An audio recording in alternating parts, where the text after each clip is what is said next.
Chapter 14. I have referred already to the Paipus affair. Although of itself unimportant, except as background, it is so illustrative of the temper of the period that it may be of value to dwell on the matter for a while.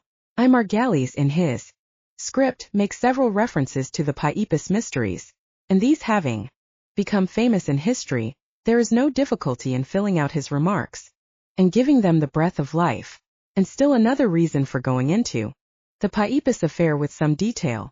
Aymar had been in Paris now a good 8 months and still he had not once seen Bertrand. Moreover, for the last 3 months there had not been a single crime that he could confidently ascribe to Bertrand. Frequently he said to himself, "Bertrand is dead. Yes, he must be dead. And how easy to be dead in such a period." The Germans had bombed Paris for a good long month. Hundreds had been killed.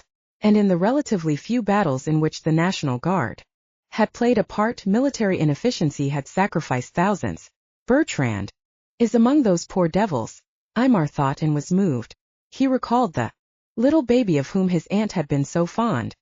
He recalled the boy, his soft, hairy palms, his large brown eyes, liquid and appealing like those of a dog. And then suddenly he came face to face with Bertrand. Aymar had pursued so many clues that he had come at last to consider himself a permanent spectator at all scenes of crime. His friendship with so many revolutionaries serving in important offices guaranteed him a degree of immunity in these nervous days, though occasionally he was taken for a spy and once came near being put in jail. On the 2nd of April, the short-lived government of the Hôtel de Ville, the Commune, decreed the nationalization of all property held by dead hand, that is to say, the lands and buildings of religious institutions which are passed on by mortmain, and the police were ordered to search and list all such property and all organizations hitherto in possession thereof. It is claimed that the prefect of police, Rigaud, was only anxious to secure important clerics as hostages, to exchange for blanquets held by the Versailles government, but ostensibly the accusation was that such societies as the Jesuits etc. had secreted large stores of guns and ammunitions. Political canard still effective today. The notion that there must be something mysterious within the grey stone walls of a convent or monastery, some secret victim immured, praying to hard-hearted, hymn-chanting monks for liberty and finding only sneers beneath the brown cowls, or some delicate maiden hidden away where the walls will absorb her laments, a maiden forced to give in to the brutal lust of celibates who must outwardly conform to impossible vows, or else a treasure, or ghosts, or inexplicable apparitions accompanied by mysterious sounds. I say, such notions are centuries old and will not die. The newspapers of the day, apparently having nothing better to do, revived these old tales.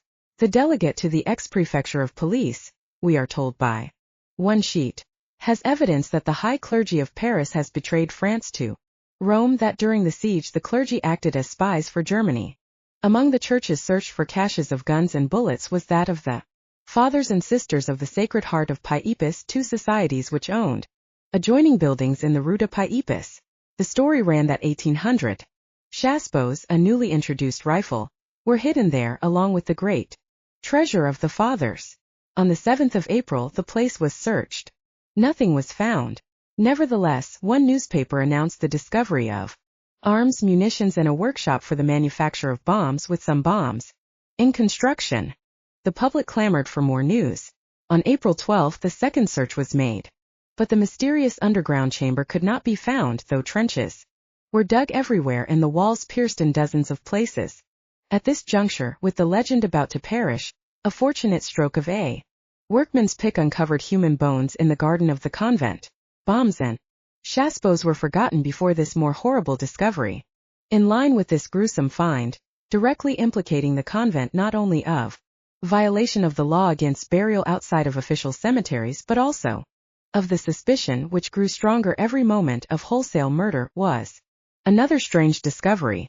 Up in the attic were 3 small rooms, clean but iron-barred, and in each of these rooms a gray-haired woman, unable to speak intelligently, or muttering gibberish and voicing threats in loud shrieks. In short, 3 insane women. What were they doing there? How had they gotten there? There could be no doubt upon the matter. These poor women had formerly been beautiful girls, pensioners no doubt in the convent, and for expressing some opinion of their own or for refusing to obey some cruel order they had been shut up here so long that they had lost their reason. Worse than this was to come. It was to be shown that there existed secret relations of a most sordid, but readily comprehensible nature, between the monks and the nuns. What this commerce was is easily guessed. Among the possessions of the nuns was found a crib. Yes, a small baby crib. Worse still, in the cell allocated to Reverend Father Bousquet, Superior General of the brothers, who was for the moment absent from Paris, was found a treatise, a manual of practical obstetrics, of all things. In addition, chest of human bones, and upstairs in a kind of garret iron instruments of strange and frightening shapes, and peculiar beds with ratchets and winches. And still a further discovery. In the crypt of the nuns' chapel were found 18 coffin cadavers in all states of decay. The case was complete. The newspapers presented it with all the lugubrious details painted in vivid colors. Why was poor Sister Bernadine shut up in a kind of cage, so small that if she dropped her needle she could not stoop to pick it up? What is the meaning and purpose of this iron crown, this racking bed, this corset of steel? These are parts of the arsenal of torture, necessary adjuncts to a branch house of the medieval Inquisition, flourishing in Paris of the 19th century. One paper recalled that 10 years before a man had fallen asleep in the Piepus church and, remaining unnoticed, had been locked up for the night. Hours later, he was aroused in the dark by an indescribable moaning. An observant reporter noticed that all the 18 bodies were of women and that their bodies seemed disarranged in their coffins. The corpses were evidently recent. The abundant ash-blonde hair of one woman was particularly striking. It was said that a wine dealer of the neighborhood recognized her as his daughter, who had disappeared some years ago. The gaping jaws of these human remains, wrote the reporter, when brought up to the light of day, take on surprisingly fantastic appearances. It seems as if these fleshless bones craved to speak, as if they yearned to recount the tragedies that had terminated their lives. And filled with inspiration, the reporter himself wrote what these bodies could not utter. See, they, the cadavers, said, see, our poor heads all bent either to the right or to the left. Is that not proof that we were buried before our bodies had stiffened in death? He went on to describe ghastly midnight orgies held by the monks in the crypts under the vacillating flare of torches. It was a tale of girls lured by promises of special religious festivals, the attendance of which brought safe conduct to heaven. However desirable this promissory note to future bliss might be, there was not one girl who wanted to call for payment for many years to come. But the wine had been heavily drugged. The sacred wafer had been formed of flour mixed with the dust of dried soporific herbs, and the priests wreaked their horrible, perverted lust on the maidens who, dulled by the drugs, resisted only weakly, until the curtain of complete loss of consciousness descended upon them. When the effect of the narcotic had dissipated, the feeling of life returned, and the girls woke to find themselves in a dark, confined space of which the horrible nature gradually dawned on them, only to extinguish in the final blotting out of death.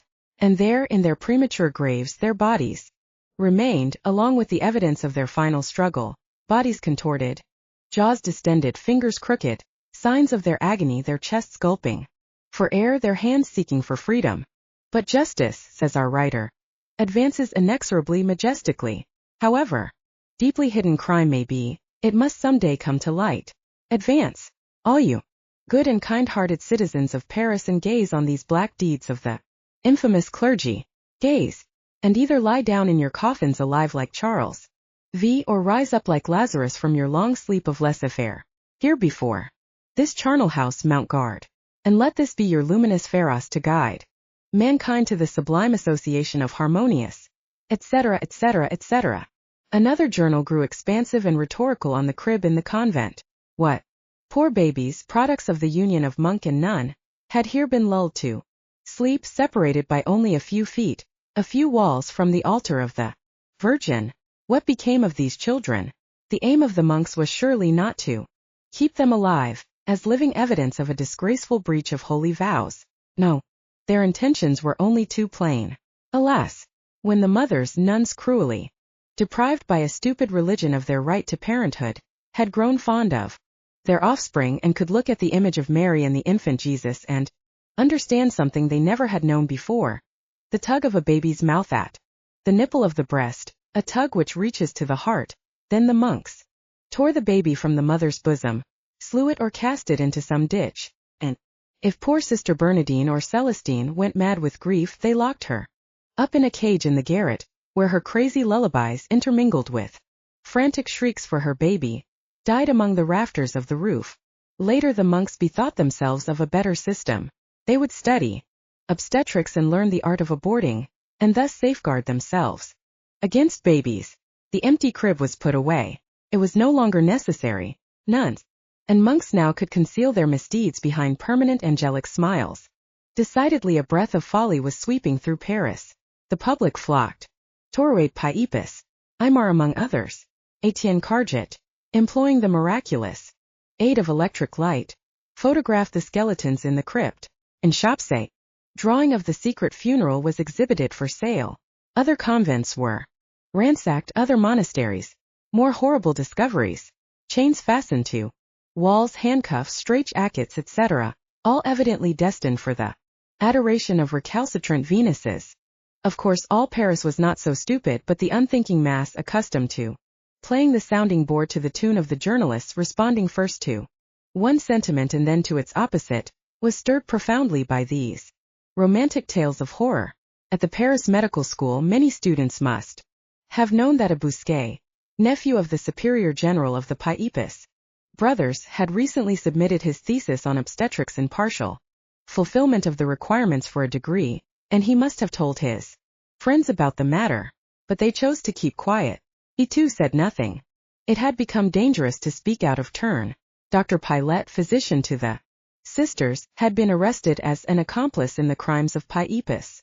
In the neighborhood there must have been many who recalled the annual theatrical representation given by the nuns of the birth of Christ and the visit of the Magi, and it could not have been difficult for them to realize that the crib was a part of the permanent stage properties. But they kept quiet, and they were justified. On the 10th of May a young lady who dared emit some skeptical reflections anent the origins of the skeletons in the crypt was arrested and locked up.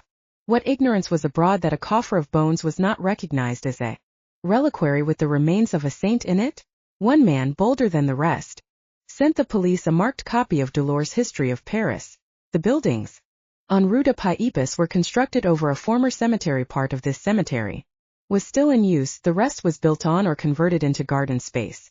The Reign of Terror of 1793 had buried here 1,306 guillotined aristocrats in a big ditch.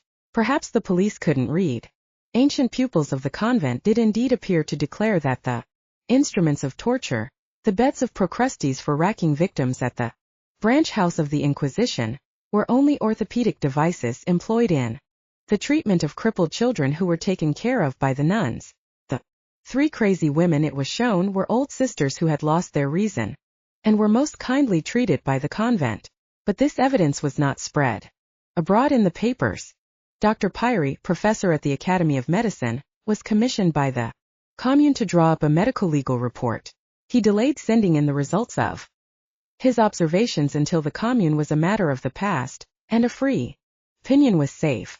Then he published his paper. The 18 corpses were all of old women, not of young girls.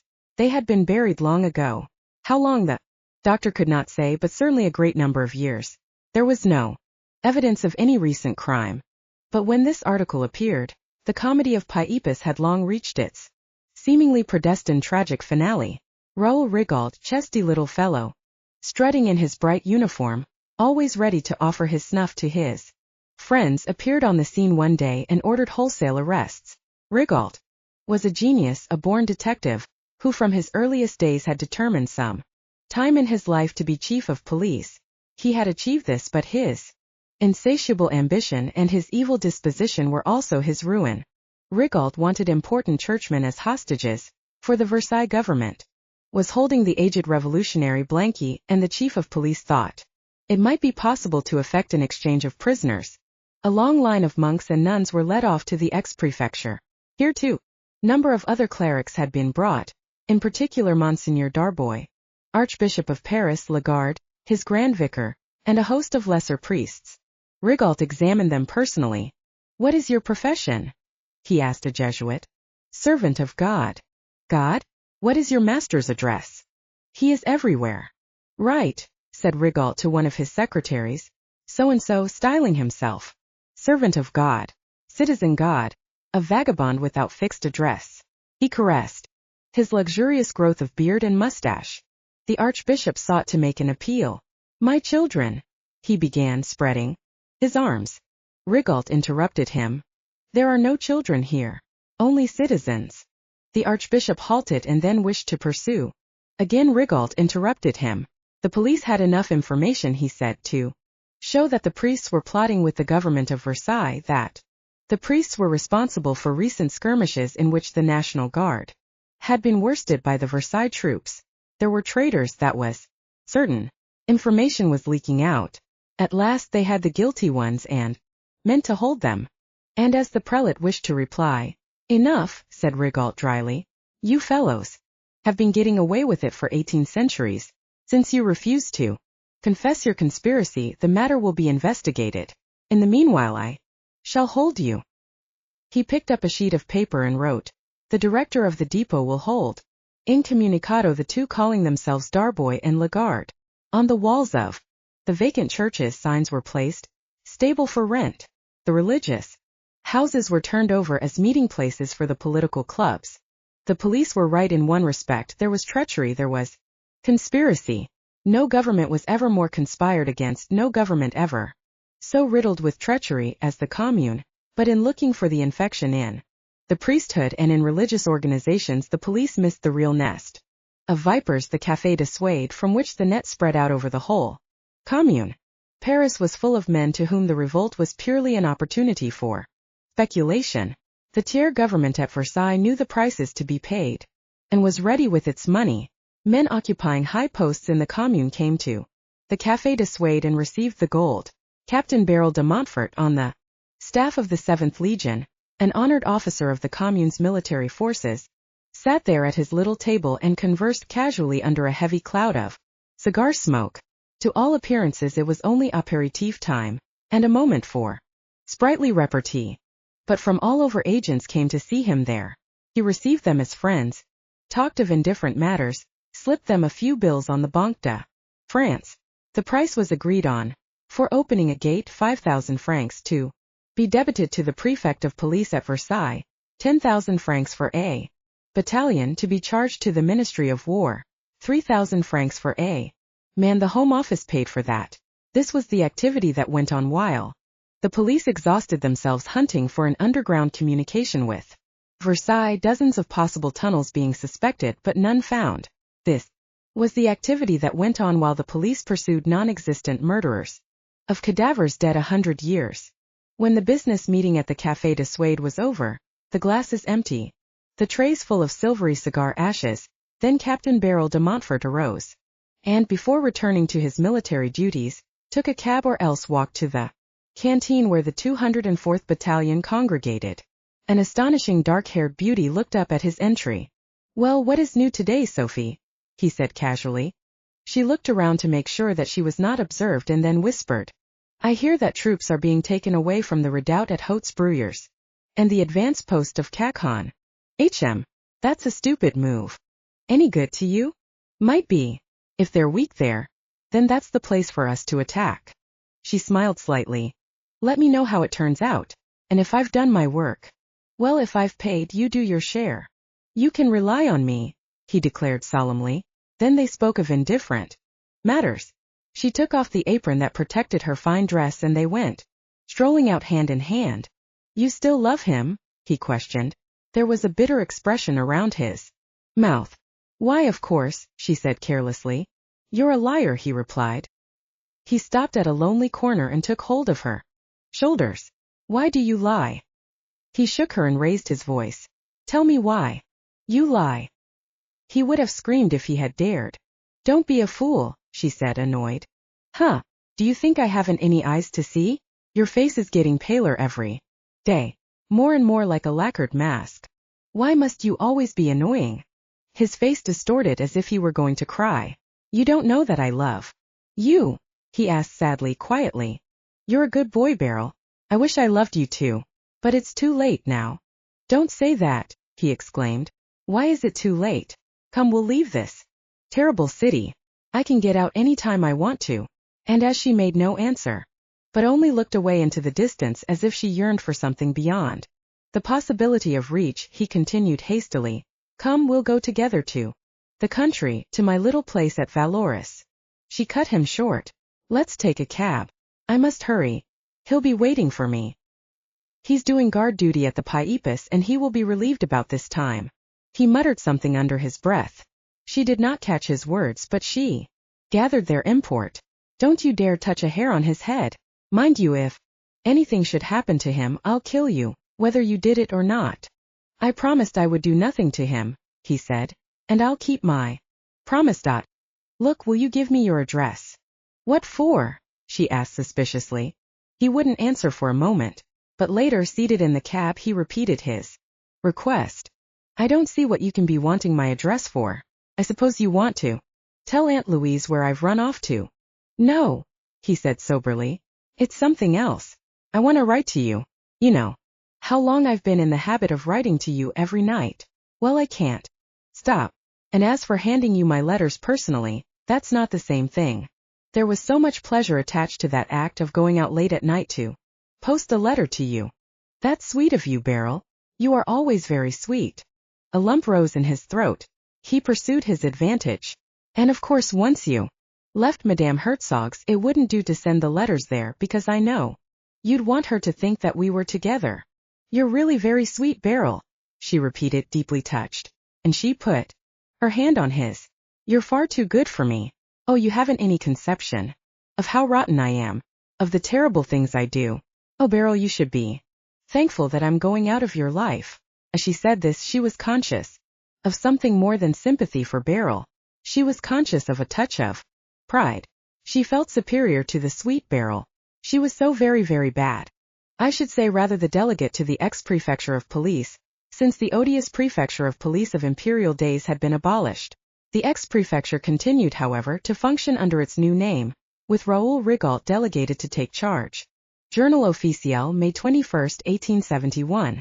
One of the three crazy women was brought to the barracks at Rewilly. The woman at the canteen charged a 10 centime admission.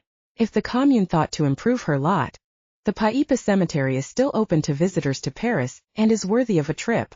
Since Jesus Christ was born in a stable, wrote Rochefort, the witty journalist, it can be no offense to the most religious-minded to see their churches turned into stables. Chapter 15.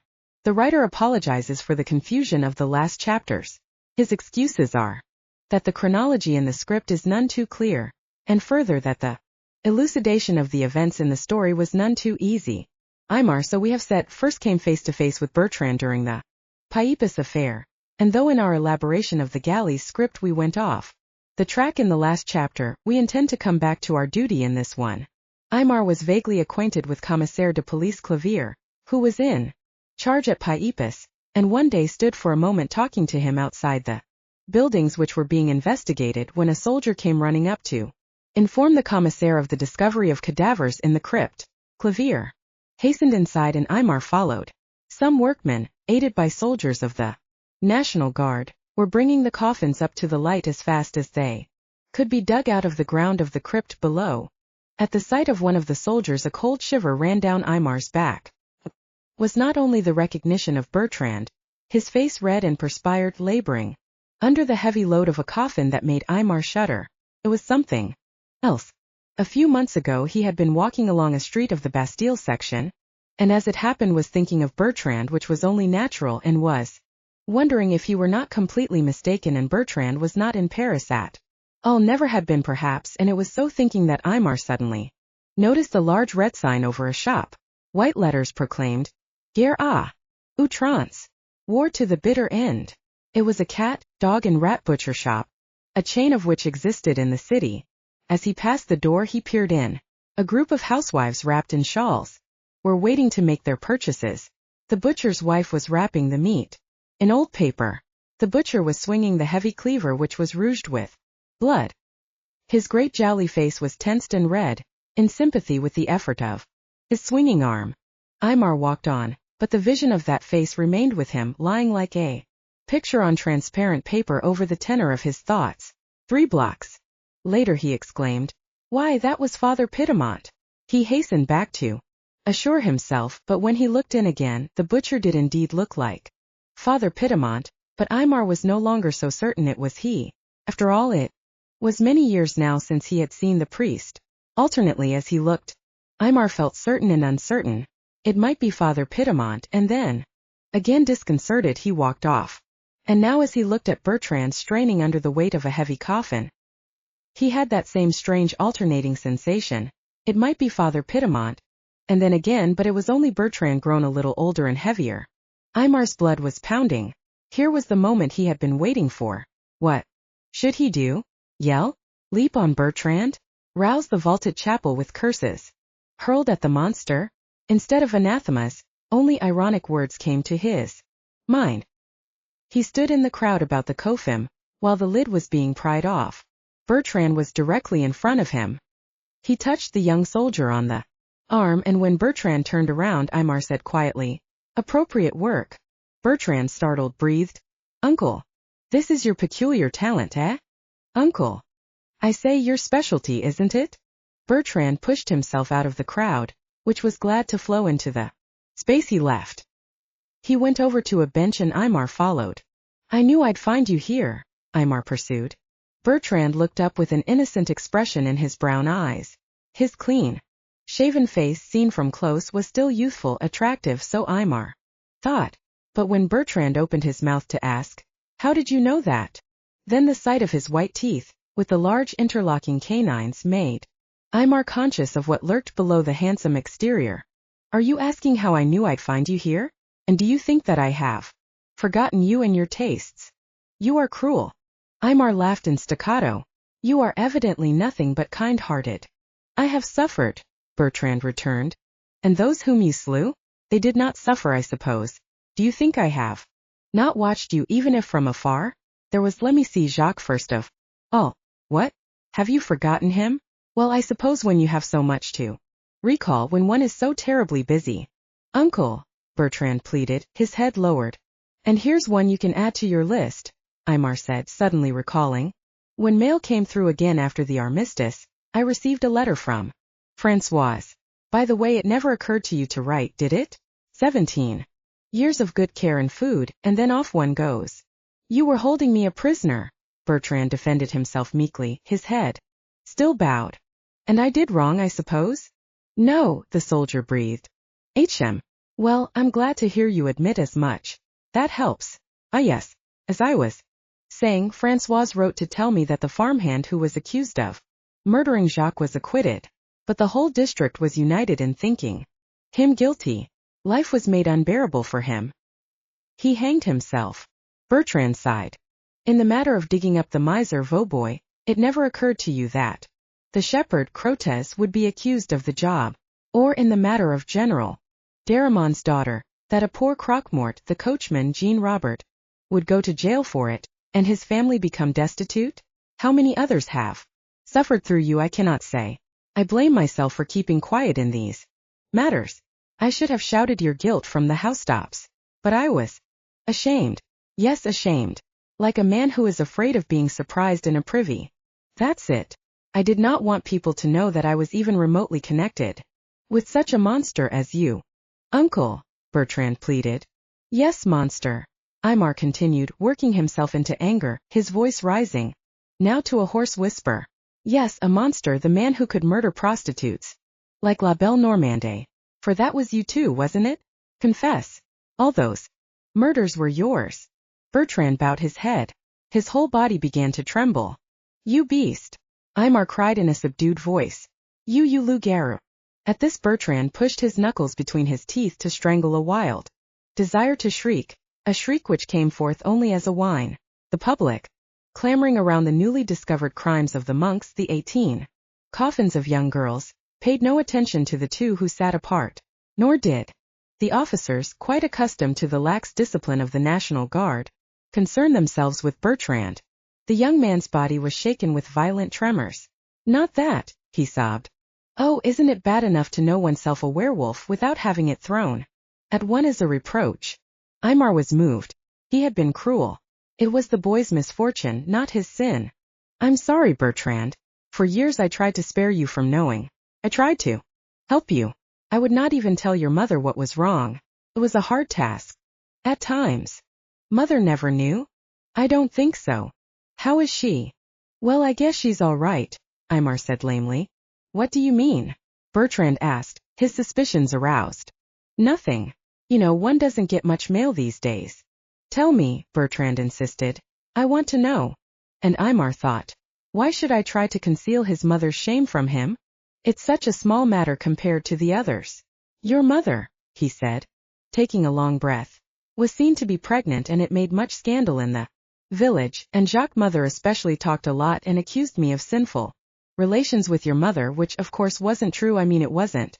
So he stopped, filled with memories. Go on. Well, Françoise wouldn't stand for that, and she had seen young Guillaume sneaking around the house, so she took a long chance and accused him. Your mother confessed it was so, but Guillaume denied it at first. But it evidently was true, for one day they ran off together. Where to? No one knows. Aymar shook his head and sighed. Bertrand also shook his head. That too, he said slowly. Another shame for the lad to bear, Aymar thought, and nodded sadly. Then in a flash he understood. What? That too? Bon Dieu. Yes, said Bertrand, looking up and straight at his uncle. That too. But it is all past. All over now. Thank God for that. What do you mean, all past? It's over. I'm cured, he answered simply. Was he trying to escape, Aymar wondered? Or really was he cured? How, he asked. I don't know. Yes, I do. A girl. I'm in love. She cured me. She keeps me from. He didn't finish. Could this be true? No, impossible. And yet, Aymar argued, the crimes had dropped suddenly. Was this then the explanation? Love? The miracle of love? The love for a good woman? Who is she? Her name is, well, I would rather not say. But you will see her, for she will come to meet me here. I'm off duty at 5. I shan't introduce you, but you will be able to look at her from a distance. She is rich and very beautiful. And so good. You cannot have any conception of how good she is. No, you cannot have any conception. Said Aymar and smiled. Cured by a love affair. And just like Bertrand to turn into a loving swain. For such is the irony of life. Aymar had no doubt that this affair was pure and sickly sweet with sentiment. A number of old fairy tales, connected by Grimm to werewolfism, and for that reason brought to Aymar's attention during his study of the subject, leaped to his mind. It was a story of endless variations. The prince turned into an ugly lizard or a frog or some other loathsome or dangerous beast, requires the love of a pure virgin to turn him back to human shape. Of course no one will consent to marry a frog. But at last one pure and innocent girl, filled with pity, consents to a wedding and takes the frog to bed. The frog, who thereupon ceases to be a frog and becomes a prince. And the two of course live happy ever after. And was this nightmare too to end with a dawn all of rose and pearl and perfume? And was Bertrand to live happy ever after? What truth was there in the old stories? Was that the way to cure them? Beauty and the Beast. Yes, there was deep wisdom in those old tales. I see her there outside now, Bertrand declared in an excited whisper. Come and look at her, uncle, from a distance. She is the most beautiful thing you ever saw. Bertrand ran out and greeted Sophie with a kiss. They clung to each other as if they had been apart a year. Aymar watched from the portal of the church. He saw a young officer pay the coachman and move away, his head bowed, as if he had nothing to do with this scene but take care of that one detail. Evidently her brother. Truly she was a beautiful thing. Hadn't he seen her somewhere before? But where? And Aymar watched Bertrand and his love go off hand in hand. And the sheep shall lie down with the wolf, he quoted, and they shall beat their swords into plowshares. A real calf love, he mused, and then said to himself, cynically, I wonder. It occurred to him, suppose I talk with that young officer. Perhaps I shall discover if I did right to let him go, after having hunted for him so long. He approached the officer, who was standing on the sidewalk as if he were waiting for another cab to come along so that he could pay another coachman. Pardon me, said Aymar. Would you mind if I asked you a question? Captain Beryl de Montfort ceased at that moment to be an unfortunate lover, and became a spy. Not at all, he answered. But whether you'll get a reply is another matter. Entendu, said Aymar. Do you know that young lady? Perhaps. Do you know the young man? No. Well, many thanks for your courtesy, said Aymar. I hope I didn't trouble you too much. Pas de quoi, said Montfort. But as Aymar turned to leave, the captain bethought himself. Ah, mon tour maintenant. Do you know the young lady? No. Do you know the young man? Perhaps. Aymar smiled and the captain smiled. I think, said Aymar, that if we put our fragments of knowledge together, something might come of it. Come, let us sit down somewhere. They found a cafe nearby, took seats and ordered drinks. But the conversation did not want to go forward, the reason being that each wished to receive more than he gave. Beryl was not anxious to reveal the woeful tale of his love, nor was Aymar ready to divulge the truth about Bertrand. He spoke vaguely of a mysterious and obnoxious nature, but said nothing of crimes.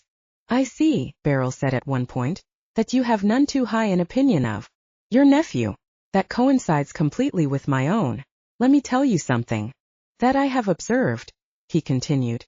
When first she went with this fellow, she began to show an unusual flush on her cheeks. I was struck by it, for it increased her beauty, but I was also frightened. To those hectic spots was added a queer heart brightness in her eyes. I thought at first these might be symptoms of the onset of disease, but no, she was as ever in perfect health. Later I came to understand she was bewitched. How else explain that a beautiful girl, the gayest, happiest creature you ever saw, pampered all her life, brought up in a luxury ennui, should take to such a sullen, poverty-stricken boy? For some obscure reason this annoyed Aymar.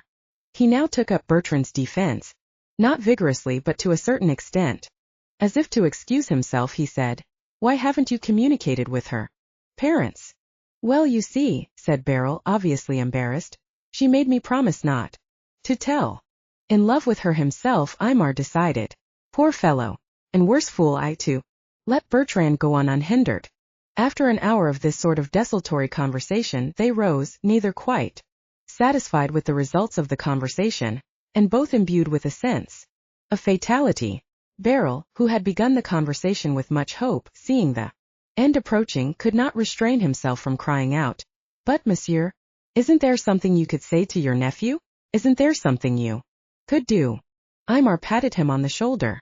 My friend, that's your job. But let me warn you, do something, and do it quick. And with that he hobbled off, feeling content that, on the one hand, if Bertrand was still a criminal, then by this last warning he had done his duty, and that the young captain would be urged to some really desperate move and thus solve the whole problem, and that, on the other hand, if Bertrand was now reformed, then he had done right again by not forcing matters. But in the long run, he feared, such straddling was not likely to prove the best course. Years of shilly-shallying, however, had made straddling on the question of Bertrand a permanent habit. Beryl, watching Aymar go off, wanted to run after him and cry out, Why do you say that? Why have you only hinted at terrible things? Come, you must help me. We must work together. Instead he went home and began his usual evening letter to Sophie. This was the only restful and beautiful moment of the day. Then the duplicity of his secret service was over. Bertrand faded from his mind. He concentrated on recalling exactly how Sophie had looked on such and such a day, it might be 2 years ago. He wanted to recall the exact dress, the color of the taffeta, the nature of the design on the ribbons that hung in garlands from bow to bow around the voluminous skirt. He wanted to recall the precise words of their conversation that evening, and puzzled his mind to find quotations from his letter of that night. All that was back in the past and impossible to lay one's hands on, but it was surprising how suddenly things would leap out of the dark and stand before one's eyes as if they had happened only yesterday. Reliving the past, thus, he had all the pleasure of wooing Sophie again and of thinking his love returned. His memory was naturally good. He did almost all his spy work by word of mouth and memory, and thus avoided keeping papers that might furnish incriminating evidence. Late at night, when he had finished his missive, he went out and posted it. Then it occurred to him, was there really such an address? And did she live there? If there was actually such a number on the street, then the likelihood was that she had told the truth. He went tramping through endless silent and chilly streets to the indicated address. The distance was considerable, but he did not mind. At last he found the place. The number was correct. Which was their apartment? He wondered. He crossed the street and looked up. All the windows were dull black squares, dark against the stone work. To the side there was a narrow passageway. Perhaps their window fronted in that direction? No. Everything was dark. They were probably asleep. Asleep. In one bed. Side by side. Or not asleep, lying awake in the dark. He almost groaned aloud with pain. At that moment a faint glow came from the base of the building. Behind that half-subterranean window someone had lit a candle. He had been heard and people were going to open the window and examine. He was about to flee. But no. The window remained closed and still. A glow from the candlelight that filtered through a dense white curtain. Probably a piece of sheeting. Supposing that was their room? He bent down and peered. One could see through into an interior, but so faintly that nothing was recognizable. There were voices. They came through a slit made for ventilation. Male and female, it seemed. But they spoke in such whispers that it was hopeless to determine whose voices they were or what they were saying. Emotionally exhausted, Beryl left at last. The candle still burned. Bah! Said Beryl. Probably a mother and her sick child. But he didn't believe it. He felt certain, on the contrary, that that was their window. He reeled through the streets like a drunkard. His mind was in a turmoil. I mustn't ever do this again, he said to himself. If I were seen it would be up with me. And after all the precautions I've taken not to be suspected as a spy. Yes, behind that curtained souprail they lay. The evening's embraces had tired them. They slept. Suddenly Bertrand awoke. He was frequently a light sleeper. The slightest noise outside would rouse him. He lay wide awake hoping for sleep to take him back again. The room was dark and cool, but he could not find any sleep in himself. He tossed about annoyed. His body was on fire. She heard him and turned around. Can't you keep quiet? She said impatiently. Every cell of her body ached for slumber. He sighed. Thereupon her pity was aroused. You poor child, she said compassionately, and put her arms around him. They kissed. He nipped her ear playfully. They held each other tightly embraced. Please, he murmured and was annoyed at himself for asking. Why had he done that? If you must, she said resigned. It's on the table. Angered at himself, and at her for acquiescing, but incapable at this point of restraining himself, he rose and lit a candle. The sharp blade of the knife flashed orange. He uncovered her. There was scarcely a portion of her body that had not one or more cuts on it. The older ones had healed to scars that traversed her dark skin with lines that were visibly lighter than the surrounding area.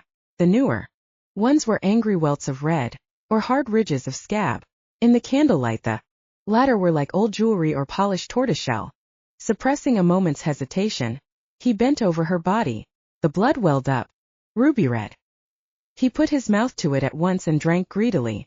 His lips made ugly sucking noises, as he strove to extract all the blood he could. Her fingers played with his hair meanwhile. Poor little baby, she murmured. Her mind reeled, filled with unsubstantial pictures with broken threads of unconnected thoughts. Now they were locked in each other's arms again. Sleep separated them at last. They lay exhausted, their limbs still entangled, the sweat of their embraces drying in the night breeze. The candle burned, unheeded, until the flame expired in a mass of molten wax. In the morning, when daylight woke them up, he was a different person. He looked with horror upon his deeds. With his fingertips he touched her wounds, and wept. I'm killing you, he moaned. What a fate! He slapped his brow with the palm of his hand, that hairy palm. She laughed through her own tears. Don't be foolish, Bertrand.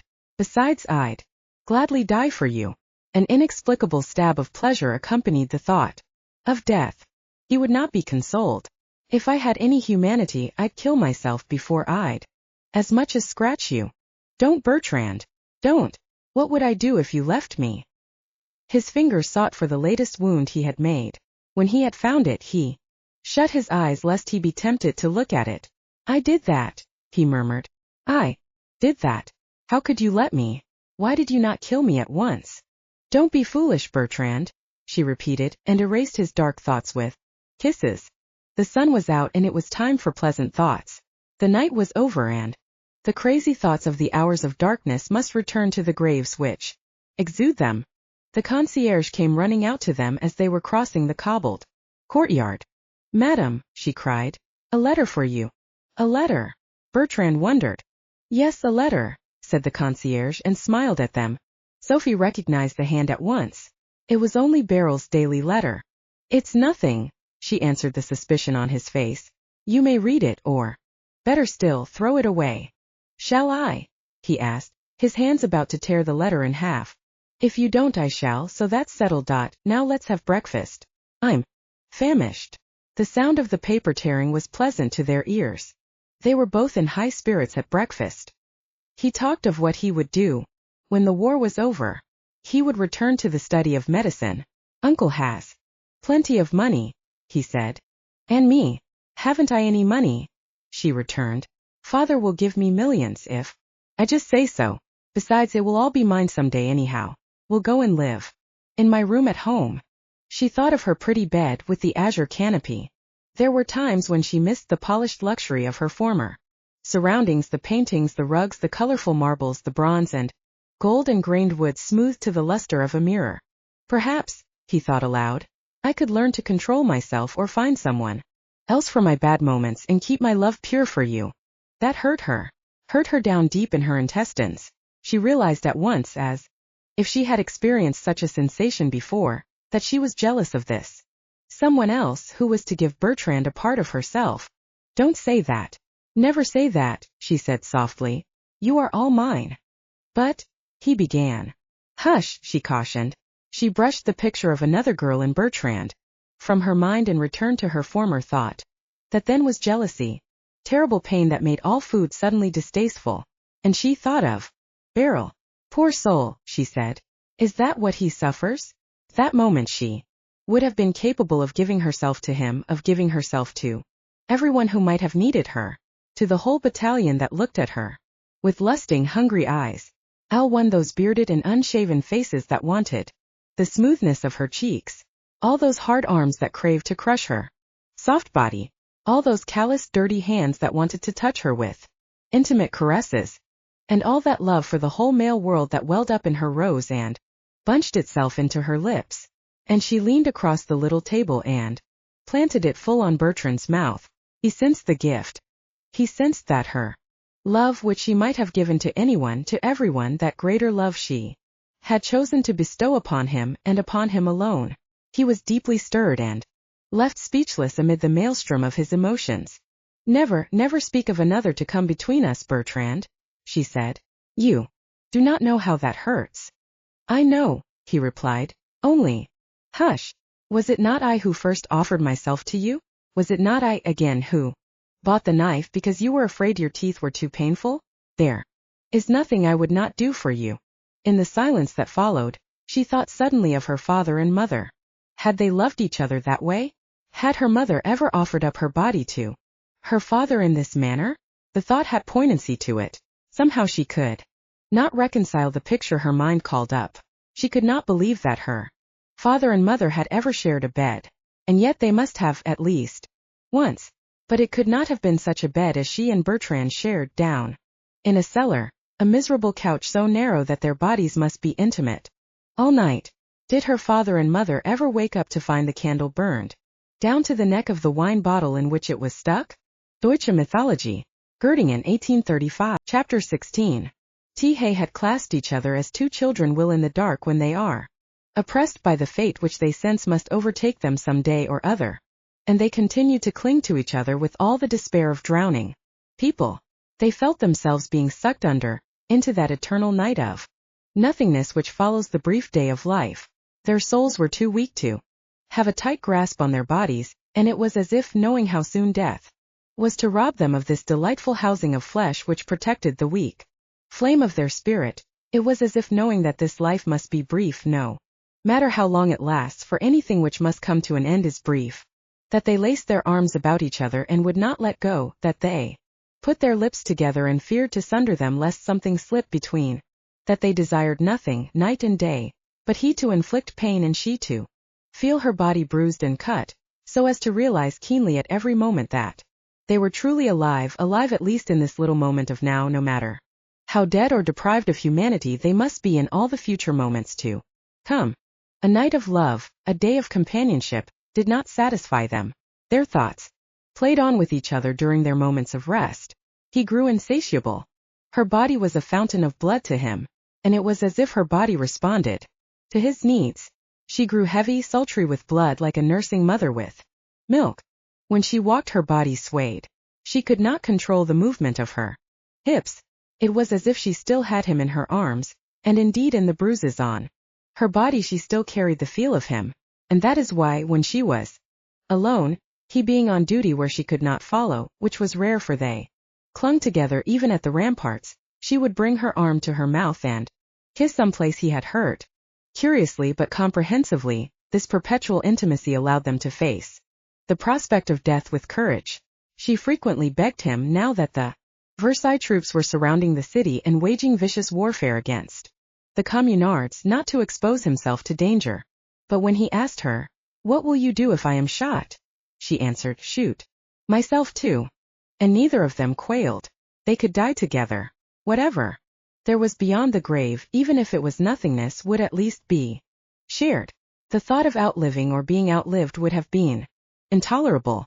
Such was their mood that they often spoke of committing suicide by jumping off a roof while holding each other in their arms. Such a death would not really have been death. It would only have been a wilder form of caress than any they had hitherto practiced. She had permanently affiliated herself with the 204th Battalion as assistant cantiniere, in which function the men were more than ever fond of her. She fitted in well in her new position. She had grown to a certain measure coarse. Her lips were heavier and curved in a loose pout as if about to expel a curse. Her abundant hair, on which she had formerly lavished much attention, she now gathered together into a hasty knot. Her complexion was no longer so much tan as swarthy, but these changes had not diminished her beauty, they had only altered it. There was a kind of desperation in the air. One could sense the approach of the end. At this point many of the commune began to lose their heads. Courbet had the great bronze Vendôme column, glorifying Napoleon's victories, torn down. A great munition factory was blown up by a traitor. Many lives were lost. In this atmosphere of violence it is not strange to note that a scientific delegation was appointed whose chief task appears to have been the collection of inflammable materials, petroleum, sulfur, dynamite, resin, along with quantities of rapid fuses, all of which were to serve to burn Paris to the ground in case it was about to be taken. And worse still, gas bombs designed to asphyxiate, or others made to spatter acid, were manufactured, though with little success. Rings, each with a small rubber sack of poison and a tiny hollow needle, were designed to be used by prisoners against their captors, a little scratch being sufficient to slay. Few of these were actually made and none appears to have been used, but if little came of these devices, they remain impressive signs of the desperate condition of the communards. And the two in their little basement room could feel the strain more than others. Bertrand especially. The scent of death all about made him want to howl. He would find his throat forming itself to let out a wild cry, but he would catch himself in time. His mind kept repeating, "I'm cured. I'm cured." But he knew that he wasn't, and he knew that it was only at the expense of Sophie that he kept the beast within him at bay.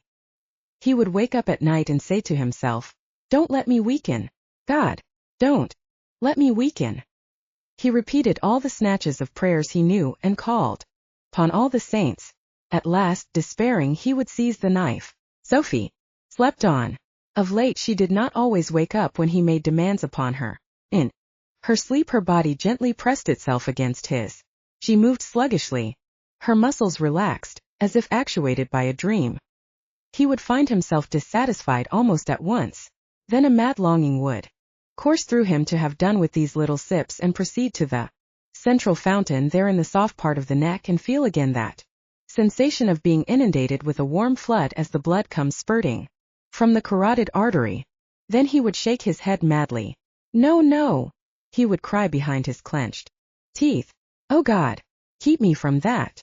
and all night would be a long struggle to crush a desire that rose again and again, stronger after each fall. Again and again he would attempt to slake his mad thirst, but the amount he could secure was insufficient. I'm killing her slowly anyhow, he raged. Why not have done with it?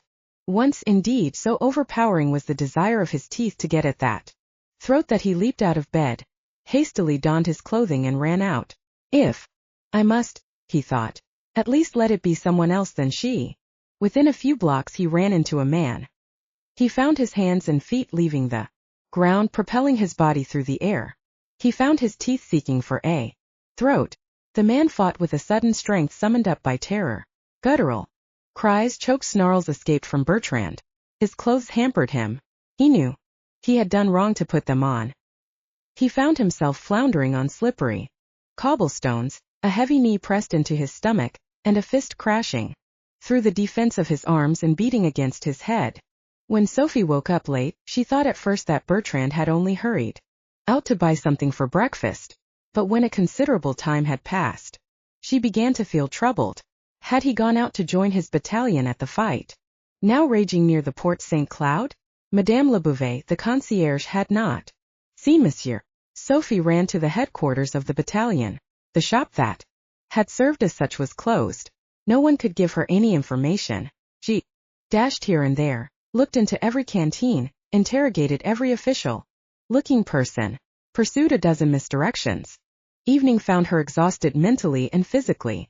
Her hopes aroused 100 times only to be destroyed as often. At last, footsore and hungry but careless of her comfort, she returned to their room. As she crossed the court, she was certain that he would be there waiting for her. But the room was dark and empty, and the disorder was precisely the same she had left.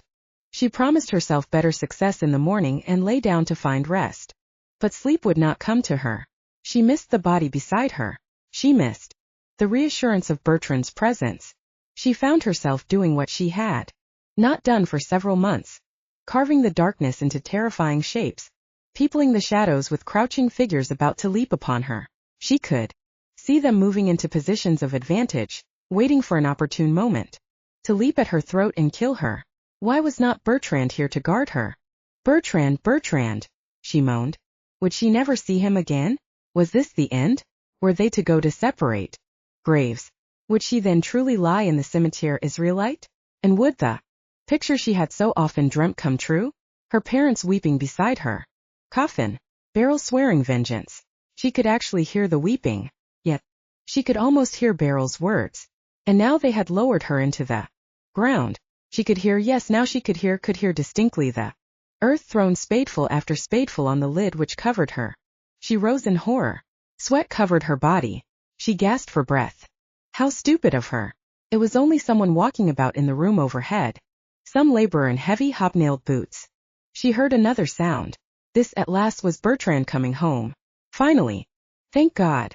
The footsteps grew louder. She was about to cry out, Bertrand. Then they turned off, diminished down a long neighboring corridor.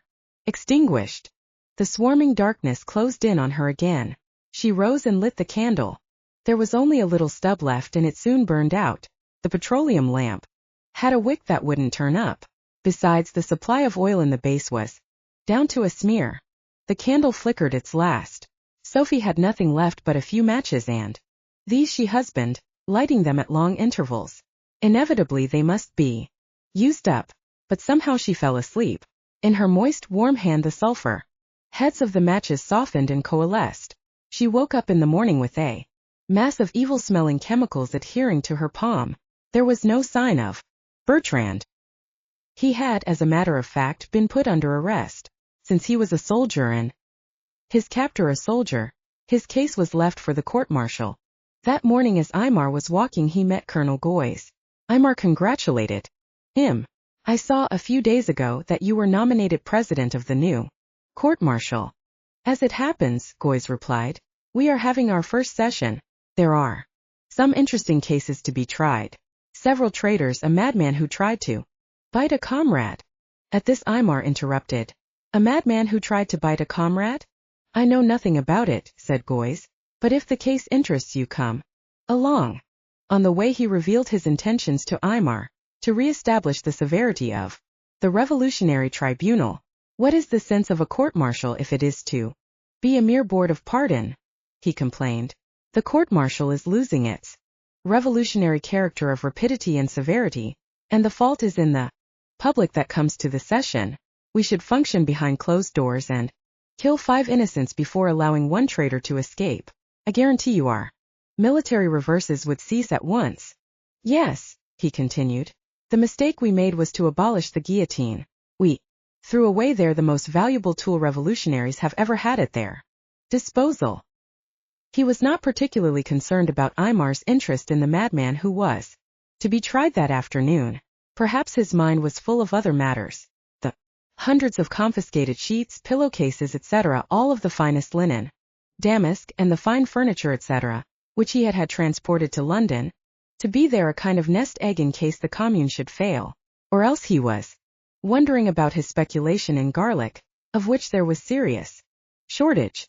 Or are these tales mere anti-communard inventions? Who can say? Certain it is that his closest friends had little respect for anything pertaining to him except his throat, which was capable of accepting without a murmur as much live brandy as he cared to throw down it, and that was by no means little. Absent-mindedly he fussed about his papers and finally furnished Aymar with a pass to see the madman. Il est permis au citoyen Galliez de communiquer avec le Bertrand Caillet détenu pour la cour martiale à la prison du Church-Midi. Signed it and passed it over to Aymar, who, seeing the name, was now certain of the matter. Just the addition of an H after the C was enough to hide him from me. He thought. Aloud he said, "There's a good deal I can tell you about this man. Should like to write out a little report for you." "It will be welcome," said Galliez, "but I'm not sure that there will be time to go into the matter very deeply. In cases of that kind I like to show clemency, to balance my severity in more important matters." Aymar hurried off to see Bertrand. A National Guardsman brought him to a small room, not originally intended for a cell. Inside, seated on a cot, was Bertrand, his features almost unrecognizable behind purple blotches. A straight jacket immobilized his arms. He did not raise his head from its sunken position. "Bertrand," said Aymar softly. "You, uncle?" Bertrand asked without moving. "Bertrand," Aymar repeated with compassion. "You here? What has happened?" "Nothing. Leave me here. I want to die." "Where is Mlle de Blumenberg?" "I don't know. I don't want to know. I must never see her again. I have done enough harm in my life." "Is she safe?" "I hope so. But I know that I ruined her life. Do you recall when you used to give me raw bloody meat and said it was for my anemia? Well, I know now that it was just a ruse. But it didn't work." "What are you implying?" Aymar urged.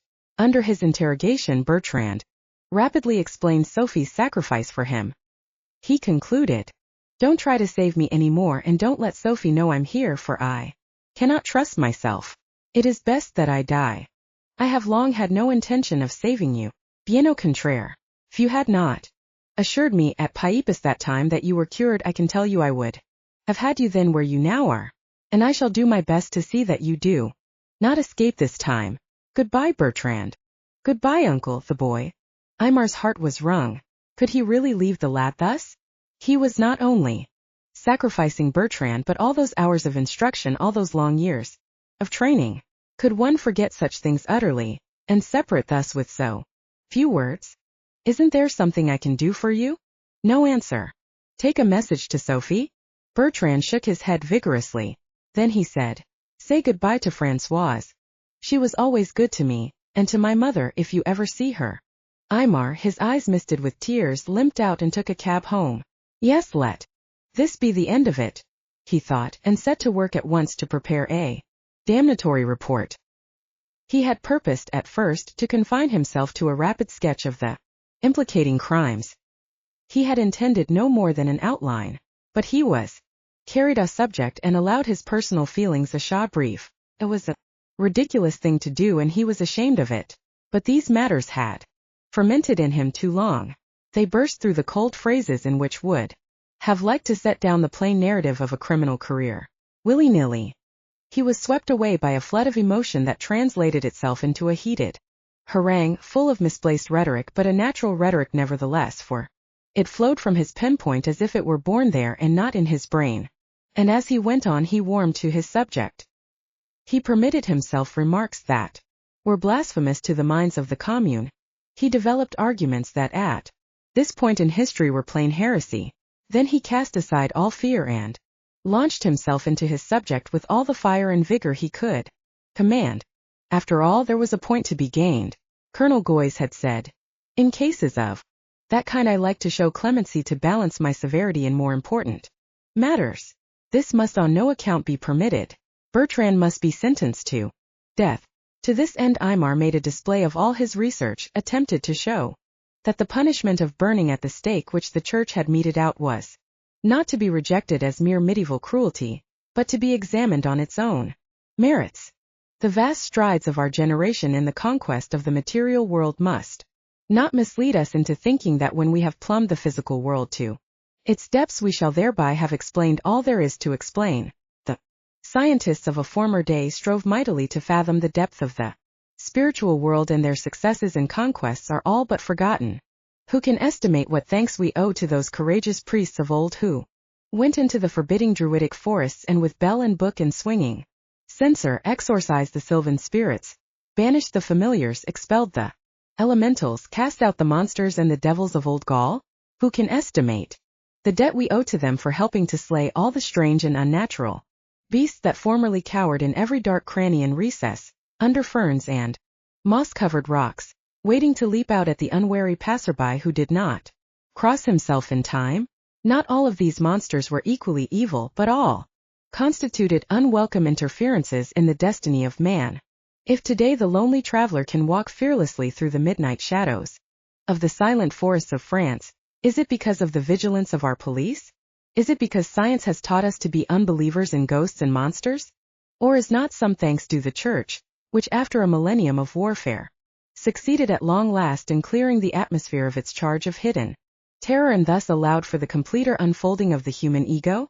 We who have profited thereby should not allow pride to blind us to our debt. Future clearer thinkers will support my contention. Yes, if today we feel safe from the diabolic terrors that afflicted the benighted folk of former days, let us not take pride as if we had merely outgrown a childish fear. Let us examine the matter without bias. Evil exists, and evil breeds evil. The horrors and cruelties of history link hands down the ages. One deed engenders another, nay, multiplies itself. One perpetrator of crime infects another. Their kind increases like flies. Nothing resists this plague. It will terminate with the world a seething mass of corruption. Let us beware of judging hastily. The Catholic Church is said to have burnt 300,000 witches until the world exclaimed in horror, "What gross superstition! There are no witches." And truly there were none. At any rate, there were no more. But now the bars have been let down, the doors are opening wide, and monsters of old in new disguises will soon throng the world. The new terror will not lurk in the forest but go abroad in the marketplace. It will not attack lonely wayfarers but will seize the throat of nations. There will be wars such as the world has never seen, and inhumanities such as no one has dreamt of. And the dark blood of life will flow in cataracts, and the cries of those 300,000 witches will be only as the twitter of birds to the massed groans of dying mankind. Flushed with labor, for he had written in great hurry in order to finish before the trial, and flushed too with the embarrassment that comes of having uncovered secret places in his heart, he ran off to the building set aside for the councils of war, at the corner of the Rue du Church-Midi and the Rue du Regard. Colonel Galliez was visible but busy. It was past 7 o'clock and the session of the court-martial was to begin at 9 in the evening. Colonel Galliez took Aymar's brief, asked a few questions which Aymar parried as best he could, saying, "You'll find everything in there," and having received the colonel's assurance that the document would be read, he left. Well, that was over and done with. If it was a mistake, it was now irreparable, and in that fact there was more consolation than in debating whether to do or no. Relieved, Aymar took a seat in the large uninteresting hall in which the trials would soon take place. For the moment the room was empty. A few lamps suspended from the ceiling attacked the gloom. The shadows retreated slightly and massed themselves in the corners as if to gather their strength and return a swarm of bats. to strangle the feeble lights. A few National Guardsmen, bayonets fixed, saw to the orderly seating of the public which began to fill the benches. Ladies expensively gowned took the first row. Finally Galliez entered and immediately the cases were brought up. Minor matters. Theft, lack of respect, brawls. Then came the meat of the evening. Jean. Nicolas Giraud, captain of the 74th, accused of insubordination by the chef d'escadron Gondin. The lawyers argued. Then Giraud spoke. He admitted the facts. His company had been on duty at the Porte Maillot under fire from the enemy for 3 days. It had been promised them that they were to be relieved. The men were weak from constant exertion and from lack of food. But no sooner had they been relieved and marched off than they were ordered back. In my conscience, Giraud concluded his defense, I found the right to disobey. As chief of my company, I arrogate all responsibility. President Galliez suspended the audience for a moment and deliberated with his associate judges. They soon produced a verdict which Galliez read aloud. It was a succession of attendicate, that is to say, inasmuch as the accused admits the charge, inasmuch as the Porte Maillot is where the enemy is now concentrated, inasmuch as the political past of the accused, no matter how glorious, Giraud was an old Republican, cannot excuse him from fulfilling the military duties he has accepted to perform, etc., etc. We declare the accused guilty of having refused to march against the armed rebels of Versailles. Wherefore the court, after due deliberation, condemns citizen Giraud Jean Nicolas to the punishment of death, which shall take place. In a loud voice the condemned man cut across Galliez's readings with a sharp, impertinent, "Thank you, gentlemen." Another case was rapidly called up lest the public demonstrate, and a public, once invited to demonstrate, takes to that weapon all too readily. It was past midnight before Bertrand was brought up. The room by that time had become infernally hot. The lamps smoked. The air was stifling. The spectators squirmed a little impatiently. The sight of Bertrand did not move them. There was nothing unusual about him, neither his hangdog expression nor his hands tied behind his back, the straitjacket having been re-ennoved.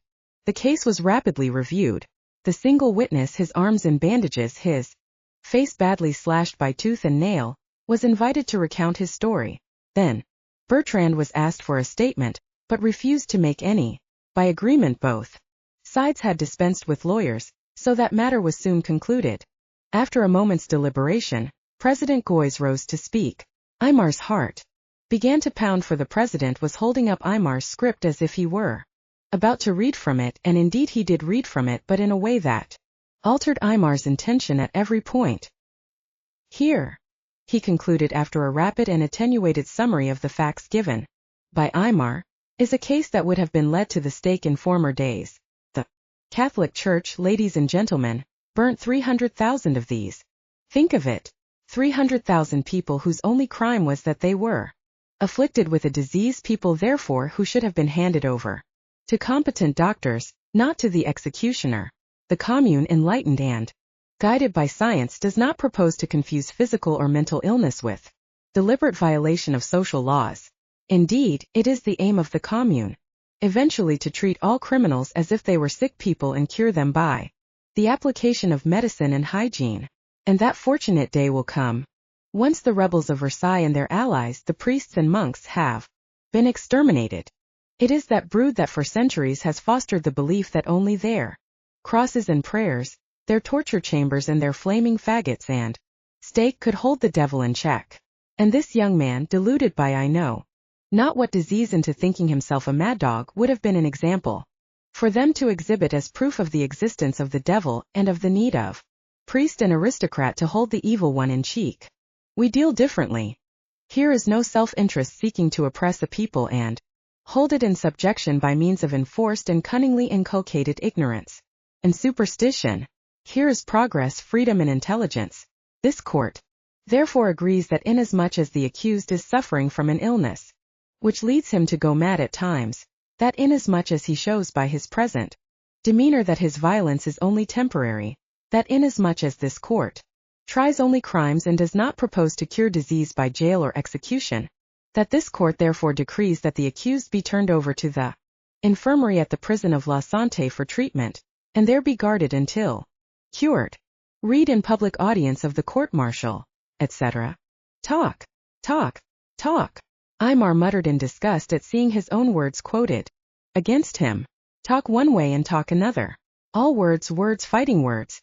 And none of us knowing anything. There was in truth a great deal of talking that day. That same evening in the Hotel de Ville, the American Clusret, formerly head of military affairs, was being tried for high treason. The trial seemed never to want to come to the point. The committee, formed for the purpose of judging this professional revolutionist who had brought his sword to the support of a dozen wars in as many countries of the Old and New World, was in the majority for freeing the general, but even more anxious to employ this occasion to attack the minority that had framed the charge against him. There were endless speakers, there was endless bickering. Every detail of the events of the last few weeks had to be gone over and gone over again. It was late at night. Vermorel was speaking. The inquest, he declared, had shown the falseness of the charge against Clusret, but the ease with which we can arrest a military chief when he seems to be doing our cause harm, that is the important point of this trial. That, it seems to me, is one of the best symptoms of the soundness of the Commune, the best proof of its strength. A pale, agitated man had come into the hall. He held a telegram in his hand, and waited impatiently for Vermorel to cease, but as the latter showed every sign of launching out into a long address, he cried out, annoyed, "Make it quick!" Everyone turned to look at the rude interrupter. It was Billieret, member of the Central Committee. In the silence that followed, he ordered all unimportant officers out and all doors closed. Then he read the telegram. It was from General Dombrowski, and announced that the Versailles troops had forced an entrance into the city and were pouring in. The trial was resumed, but the speakers had their minds elsewhere. No more flowing orations. In short phrases the matter was concluded and brought to a vote. 28-7 voted for immediate release. Clusret was now admitted to hear the decision. He thought it incumbent to say a few words, but no one listened. The hall emptied itself. The days of talk were over. The members of the Central Committee departed into the night. Some were thinking of their families or of themselves, and these hastened to find safer quarters. But others, heroic to the end, went to superintend the throwing up of barricades, and sought in a last desperate resistance to die for their cause.